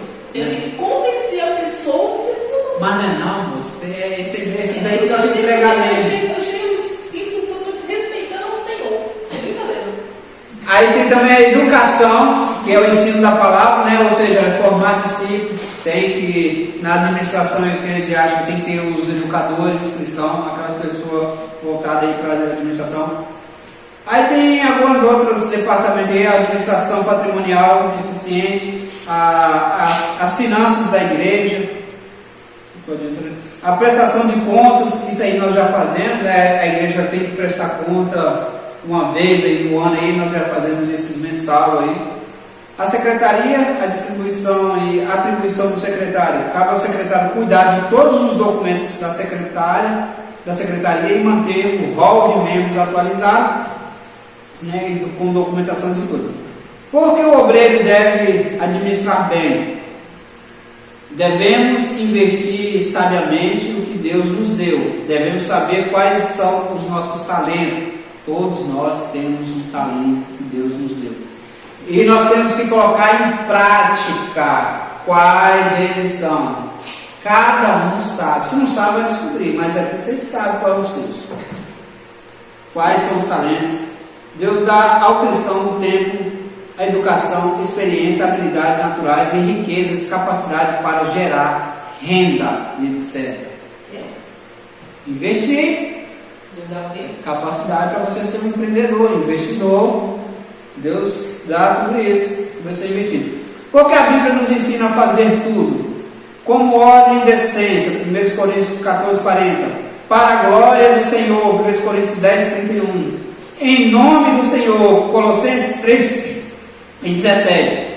Para o Senhor. 1 de Pedro 4 e 11. A autoridade e a responsabilidade do obreiro na administração da igreja. Toda a organização tem uma autoridade hierárquica. Seu comando, sua liderança, alguns são impostas, outros são aceitos espontaneamente pelos seus subordinados. Eu vi mais tópico aqui. Tanto nas relações do trabalho quanto na igreja, quem recebe a responsabilidade para cuidar de algum cargo tem que ter autoridade suficiente para cumpri-la. Ao pastor são conferidos dois tipos de autoridades: a autoridade espiritual, conferida pelo Espírito. Deixa eu voltar aqui.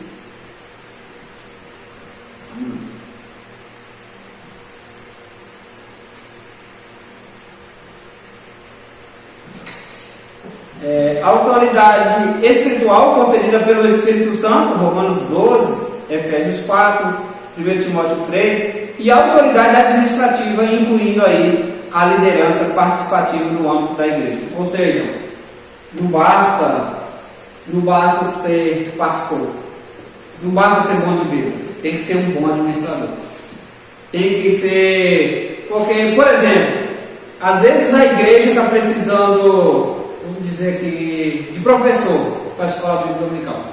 Ele tem que ser aquele camarada que tem a maturidade, a sabedoria. Tem coisas que você não pode expor em cima do púlpito da igreja. Eu vou chegar aqui e vou falar assim, por exemplo: irmãos, nós estamos precisando de professor para a escola bíblica dominical. Aí, às vezes, nós vemos a pessoa lá cheia de boa vontade, mas não tem preparo. E aí? Como é que fica? Então, tem coisas que eu já tenho que chegar e falar assim: ô Débora, eu estou precisando de professor para a escola dominical, estou precisando que você me ajude. Tem como você me ajudar? Eu olhei, eu vi que ela tem condições Estou falando de condições de tempo, estou falando de preparo, né? Tem condições de me ajudar, então beleza. Aí às vezes eu falo na igreja, vem aquela pessoa que tem boa vontade, mas não tem preparo.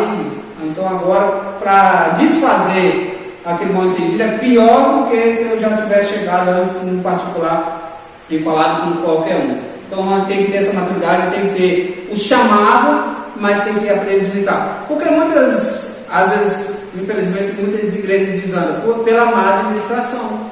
Porque as pessoas não focam no material também, amigo. Tem que ter um bom andamento. Você tem que ter uma organização ótima. Tem que ter uma igreja. Você tem que preparar a igreja para os crentes. Você tem que adequar a igreja, uma melhoria. Então ele tem que ser um administrador, tem que liderar, tem que ficar atento no que está acontecendo nos departamentos. Tudo isso ele tem que trabalhar. O pastor que recebeu a autoridade do Espírito Santo como ministro do Evangelho precisa utilizar os instrumentos e recursos humanos, ou seja, gerenciar, para exercer uma liderança bem-sucedida na igreja em seus aspectos institucionais. Então, ele tem que entender que nós somos cidadãos do céu, mas nós estamos na terra. Então, tem que trabalhar para mandar sair bem na administração e na área espiritual. Então, todas as duas têm que andar juntas para um bom andamento da obra. Sendo assim, nós concluímos a nossa aula de hoje. Amém? Perguntas, sentimentos, emoções? Então, Eu quero saber sobre números. fala.